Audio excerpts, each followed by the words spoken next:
Nice to meet you. So I'm John Rambo. I've got Rachel Gray here. Rachel is relatively new to Yelp as well. So she runs my advocate partner organization. I run all the advocates and the business partner organizations here at Yelp. So I've been out 3 years here, I guess. I'm just shy of 3 years with the company. But it's nice to meet you. And you've been here, I think, about a month or so? This is the fourth day of my third week. Third week. Okay. Getting it. Got it. Okay, great. So I'd love to hear kind of your concern. I saw you have got some concerns around just having some issues just with the autism, I guess, and how we're handling it. So can you kind of give me some? I really don't know much about the situation other than Yeah. what you said. Carmen, ping me really quick. So I will start the conversation as I've started every conversation with pretty much every single employee with Yelp since my interview, which is that I'm an autistic non-binary parent. Okay. I have made it a point to be openly autistic because I don't know if you're aware, I suspect from the training that I've had that you're not. Autistic people experience an incredibly high unemployment rate. And the way that that manifests in the workplace is that when we don't disclose, because disclosing often means we're not hired or we're infantilized, when we don't disclose, we have a tendency to commit a social transgression that puts us under disciplinary action, and then people don't believe us when we disclose. So I thought that getting ahead of it would be beneficial to me, and it has not been. Your diversity training doesn't include autistic people at all. Neither does your harassment training. It was personally harmful to me to experience that, but that's not why I'm here. But it's an important piece. Can I ask you a quick question? Is it okay if I take notes, Fenna? Yeah. Okay. I didn't want you to think I wasn't paying attention. I just was writing down. I'm taking notes as well, but I'm typing. So if you see my eyes move, that's why. I am not surprised, and I'm not really super offended and would be capable of getting over it because autistic people up till now have largely been relegated to eccentric white male engineers, and AFAB and women have mostly been excluded from employment and isolated. And up until very recently, it's been incredibly common for autistic people to be institutionalized.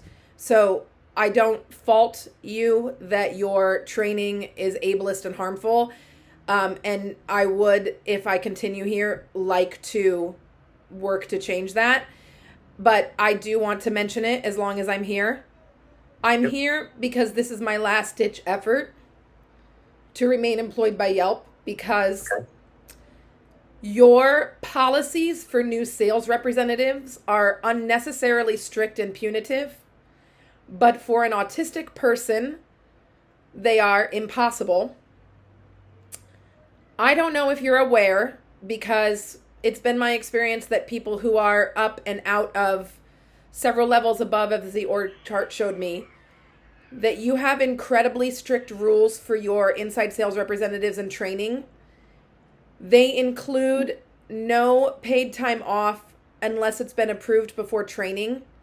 I was told in the interview process that things like a wellness visit for my son and a mammogram for myself would not be possible for the first 2 months that I was here unless I scheduled them and pre-approved them.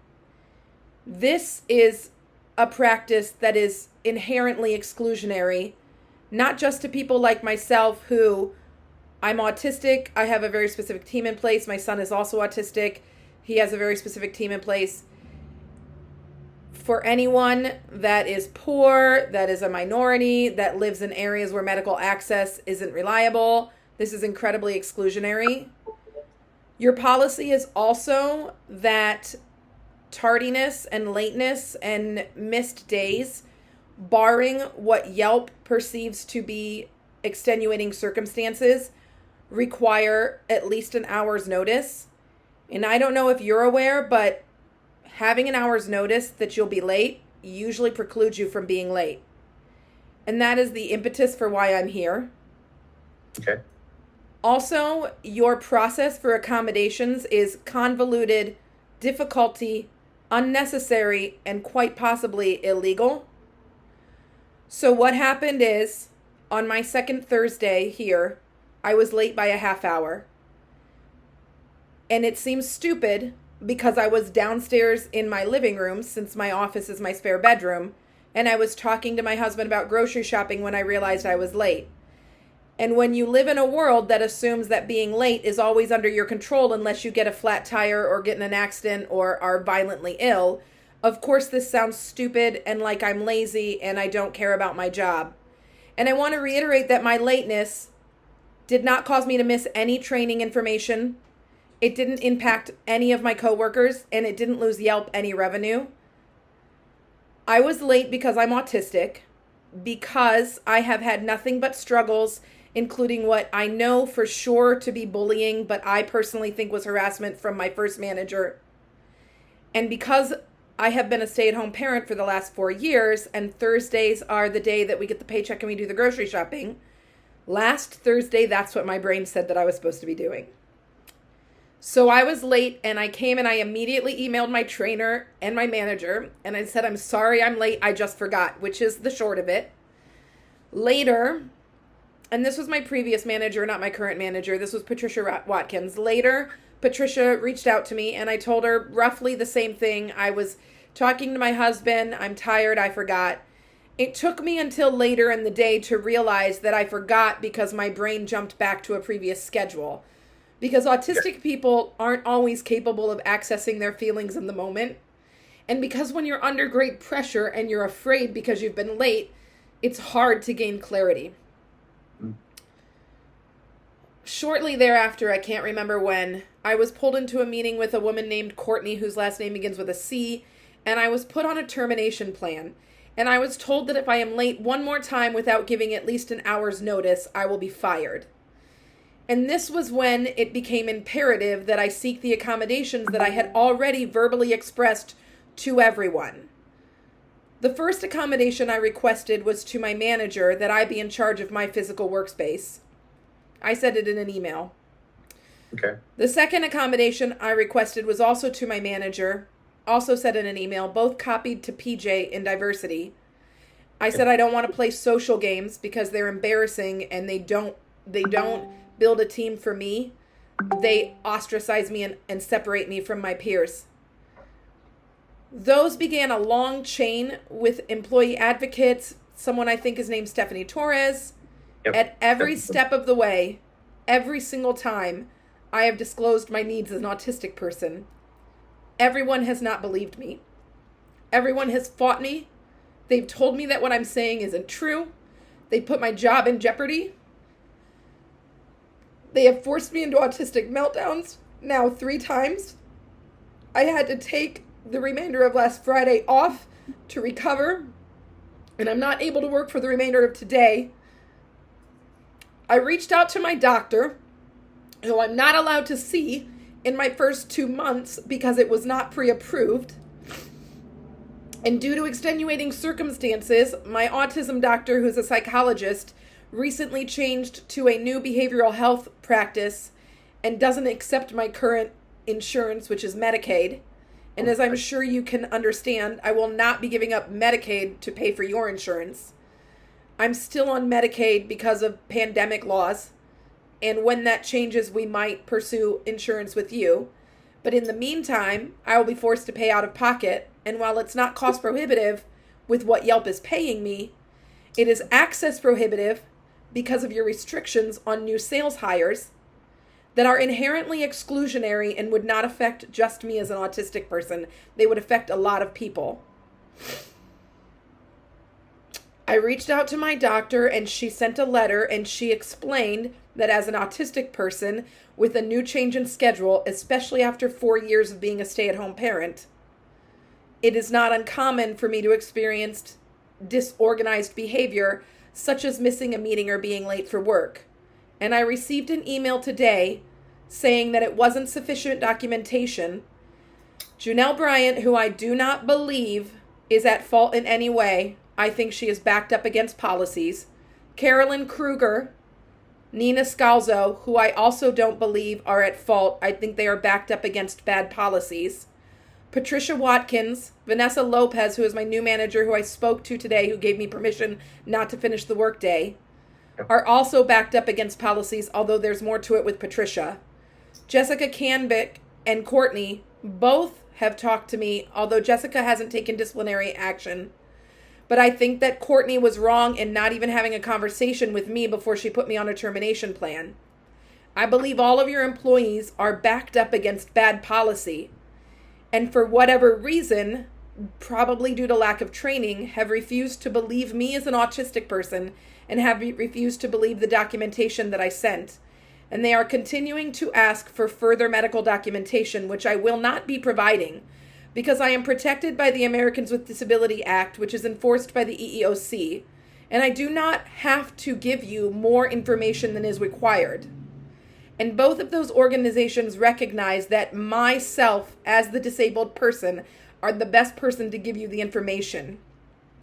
The requests that I have asked are not to be under threat of termination for being late, when again, I did not miss any important information, did not cause any distraction to my coworkers, and did not lose Yelp any revenue, which I said when I met with Carolyn and Nina, who also felt the need to reinforce that I must be punished in some way because people have to be held accountable for being tardy, which is punitive, ridiculous, and exclusionary.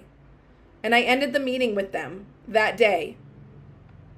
I don't want to work for Yelp anymore. I really don't. Everything that you have put me through in 3 weeks has been terrible. But I'm an amazing salesperson, and I closed a deal on like my second day on the job, so you'd be stupid not to keep me. Which I'm only saying to you because I'm in a position where I'm literally fighting for my job because you have bad policies in place. And I reached out to you because I want to go home today or close this computer and never come back. But that would lose me income and the ability to pay for the house that I live in and force me back into the job search or to delivering food. And delivering food for money is a lot harder. And the longer I do it, the more likely I am to experience an accident or a car repair that I won't be able to afford because I'm delivering food. I need this job and I will be amazing at it if your people can stop backing up against terrible policies and forcing me into autistic meltdowns and forcing me to be gaslit because nobody will believe anything I'm saying without medical documentation that is not legally required and might be illegal that you're trying to force me to do this. And whatever it is with Lincoln Financial might work for people with physical disabilities, but for anyone with a neurological disability, it doesn't work. It's convoluted and difficult. And the fact that I keep receiving threats that you might not approve my accommodations, which include things like being allowed to turn off my camera in meetings when I'm overstimulated or I need to stim, is ridiculous. Nothing that you taught me in any of your Yelp core values says that this is what you want to do to me, but this is what you're doing to me. Okay. So I guess let me address a couple of things really quickly. So number one, I'm sorry that this is an experience that you feel you're having. I definitely took a lot of notes, especially on the policy side. And, I would agree in the some sense of when you deal with a lot of these things, it's not that nobody believes you. It's, I have the same baseline when I built out a reproductive health travel program here. If you look at that, my core belief was that I'm not a doctor. I'm not saying that I'm the one that should make the decision for anybody. I'm just going to make sure that our employees have access to the medical care that we provide. And that was the baseline of that. And it's the same thing when you look at like a Janelle. I love Janelle. I know her really very, very well. And Sherry, her leader, they do everything they can to help support our employees. And I do think they do. But they also have to be held to a number of things. Like, again, common practices. You're right. Yes, a physical disability is one of the easiest things. I'll be honest with you. Right now, I'm hooked up to an ice machine because I just had knee surgery. So a physical disability is much easier to see, and it's someone for to believe it. But even in that same situation, for my own self, my own protection, I still filed paperwork for a job accommodation. I needed to take some time off. I need to make sure that, hey, I don't go to the office, but if I was going to the office, I still can't drive. That's going to be a couple of weeks before I'm allowed to drive. I would have filed that just for job protection. And I'm very familiar with the ADA. I've actually talked to a number of reps of the ADA, same thing with the EEOC. I've been in this business almost 20 years. Just to be clear, the process of asking for paperwork and accommodations, again, it's not that they don't believe you, Fenna, and that's the one thing I want to be very clear on, is our team is a very empathetic team. It's just the pure baseline. With accommodations, we are allowed to, per the ADA, allowed to ask for reasonable documentation. And the reason the documentation, which I do know, but I haven't seen it, so I'd have to ask, it may not have been detailed enough. I don't know what it said. Again, I don't have access to that. per our HIPAA law, all the HIPAA laws and everything, the folks that have access to that would be Janelle and Michelle Selecki, because they're on the leaves team. I can ask them questions, but unless you provide the information, I don't know what exactly was written. Usually the doctor, if they're asking for an accommodation, they've got to be very specific about what the accommodations are. And without that detail level, it's hard for us to get it in there and protect you. The reason we push for that is because we want this documented. We want to make sure that there's no questions. It's unequivocal that you have accommodations in place. I think I said all that right, Rachel? Would you agree with that? Yep, absolutely. Rachel's definitely more of an expert in this space than I am as well, just to be clear. And you're spot on. When you get up a few levels up, it's hard sometimes to know what goes on at the bottom. But I'm a firm believer in all of our employees. Like, I love Yelp. If you look at a lot of the culture change and everything that has been going on over the past couple of years, I've been sitting in the seat watching all of this and helping drive that. Jeremy being much more focused on social initiatives, everything around reproductive health. If you think of even just shutting down the offices, we've done a lot to try to show, hey, we're trying to be more supportive and more engaging.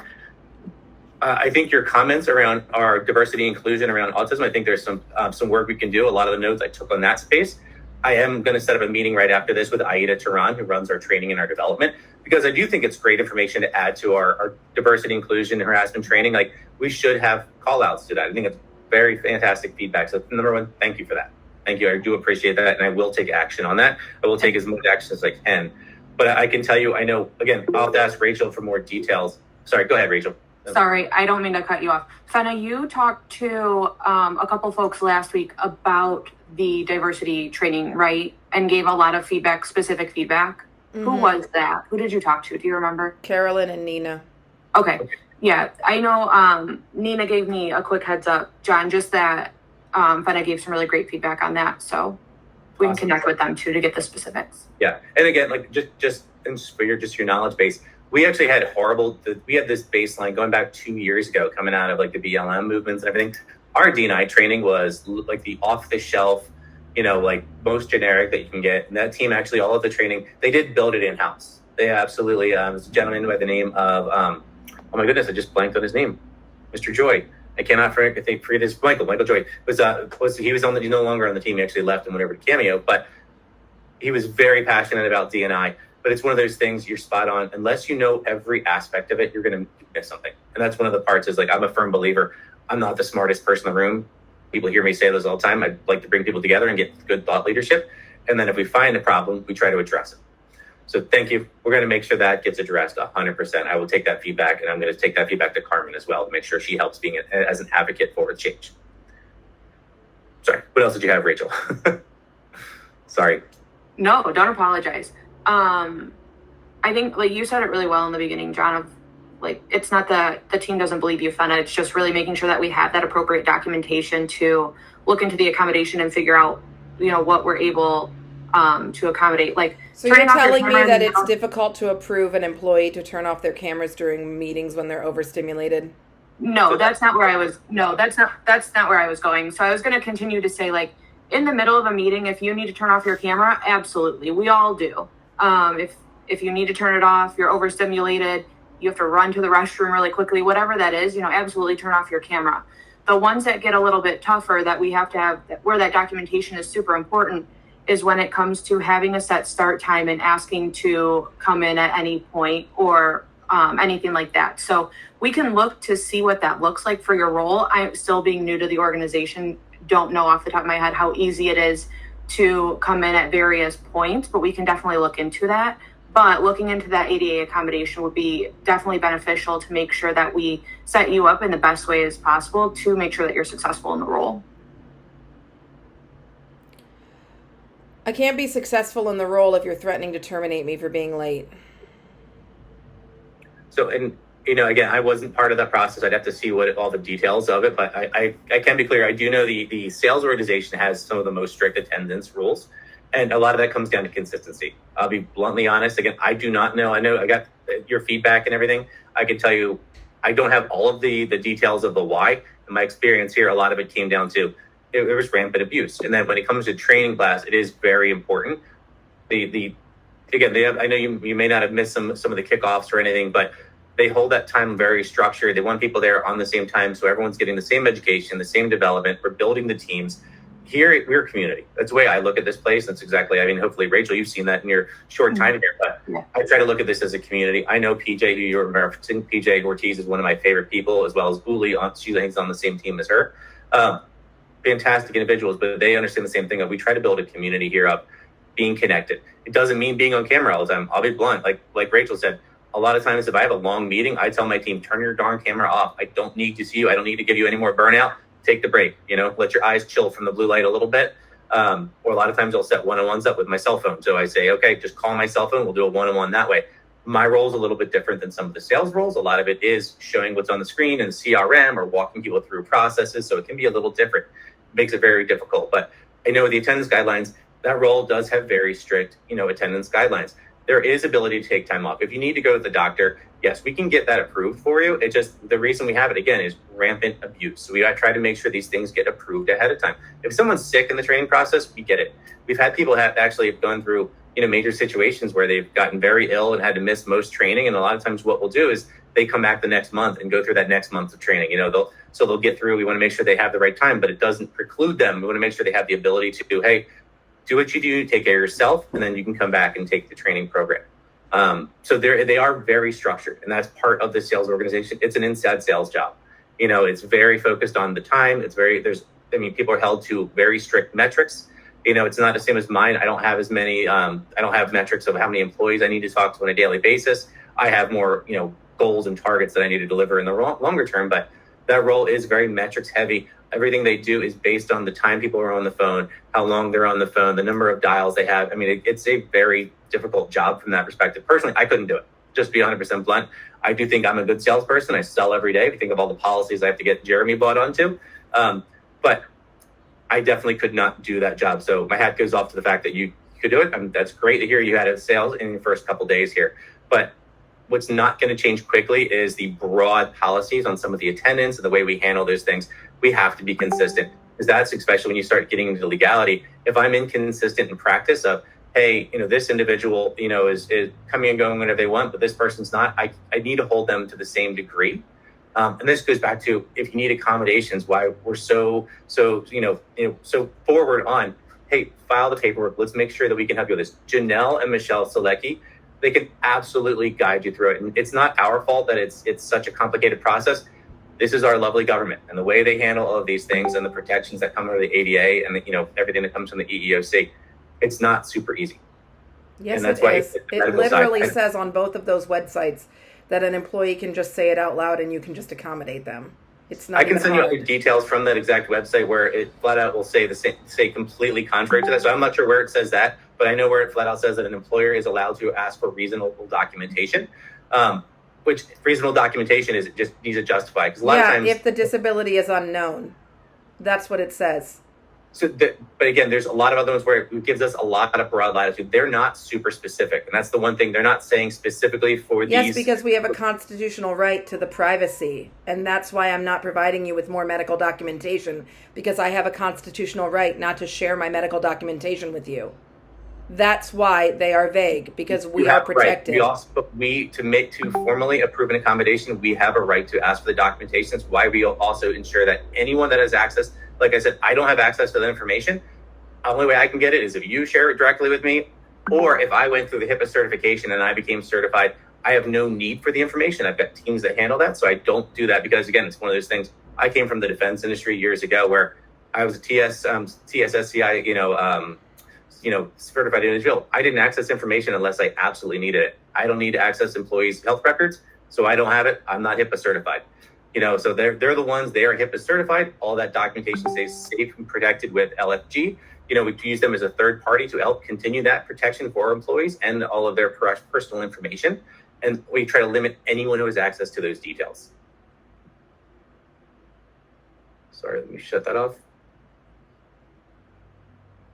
And that's truly why we want to do anything we can to try to help you. I fully agree. Like turning off the camera when you feel like, hey, I'm being stimulated. I have zero problem with that, and I have zero problem talking to the leadership team and helping support that. It comes to the attendance stuff is where we absolutely need to put an accommodation in place to protect you. And it's not that I'm trying to hurt you at all. I'm 100%. I pinged both of you the letter from my doctor. If that's not sufficient, then there's no future for me here at Yelp. I haven't looked at it yet. Again, I'm not flipping over to a different tab just because I'm talking to you. I'd have to go look at it. Did you ping it to me or did you email it? Yes, I pinged it to both of you. Okay, we'll take a look at it shortly. I'd have to take a look at it and read it. I want to digest and see what's actually in there. But again, if he's not super specific, if they're not really being super specific about it, because a lot of times in my history, I can tell you, we get doctors will say, the XYZ employee needs to be out, needs to be out on leave. If there's no time frame, those would always be declined because there needs to be time frame. Like that's the level of specificity that they need to put details on. And then we ask a lot of questions like, okay, why do they need to be out? Can they not do their job? Is it something to the effect they can't look at a screen or they can't be online? Like I was offline for a week because I was on, painkillers, and I was not going to get on a call while I was on, a painkiller, for my leg. But the same thing, I made sure to submit the paperwork so I was protected. If anything, any required, like if Carmen for some reason, but she wouldn't, said like, you need to be back online right now. Poor Rachel had to get my original surgery date got moved. So I had to tell her on our onboarding week, I'll see you in a week or so. But that's why we go to those details. I can absolutely help you out with, like you said, the monitor issue. I have zero problem with that. I will absolutely, Rachel and I both can have a conversation with your manager. I do think, going back to some of the training, I do think there's a good opportunity in training on more disabilities that individuals may have. Like I said, like looking at autism and helping educate our leaders about how to support employees with autism. I've got a niece that's, that has Asperger's, and it's honestly, it's a learning curve I went through with my brother, helping me out with that. Does your niece live in Europe or England? No, she lives in New Jersey. Then she doesn't have Asperger's because it's not in the DSM-5. It's not recognized, and it's an ableist term because it was created by someone who wanted to use eugenics to eliminate autistic people. Okay, well, I'm not going to, I just don't, again, going back to, I'm not a doctor. Why is it so hard for you to say, thank you for giving me that information? I believe you because you clearly know more about this than I do. Well, and thank you. I do appreciate that. Honestly, You're welcome. I don't want to get into an argument and the same thing. I thank you. Absolutely. I want to prevent you from bringing up eugenics to strangers that you don't know very well because that's incredibly hurtful. Yeah, and I apologize. I'm not aware. Again, I'm just relaying what I was told by my direct brother. Again, I am 100% empathetic for the situation. I'm trying to help you. And I think Rachel would say the same thing. We're here to help you as much as we can. But you're right, there's policies you may not agree with, but there are policies and processes that we have to follow. Yes, that's been made abundantly clear to me.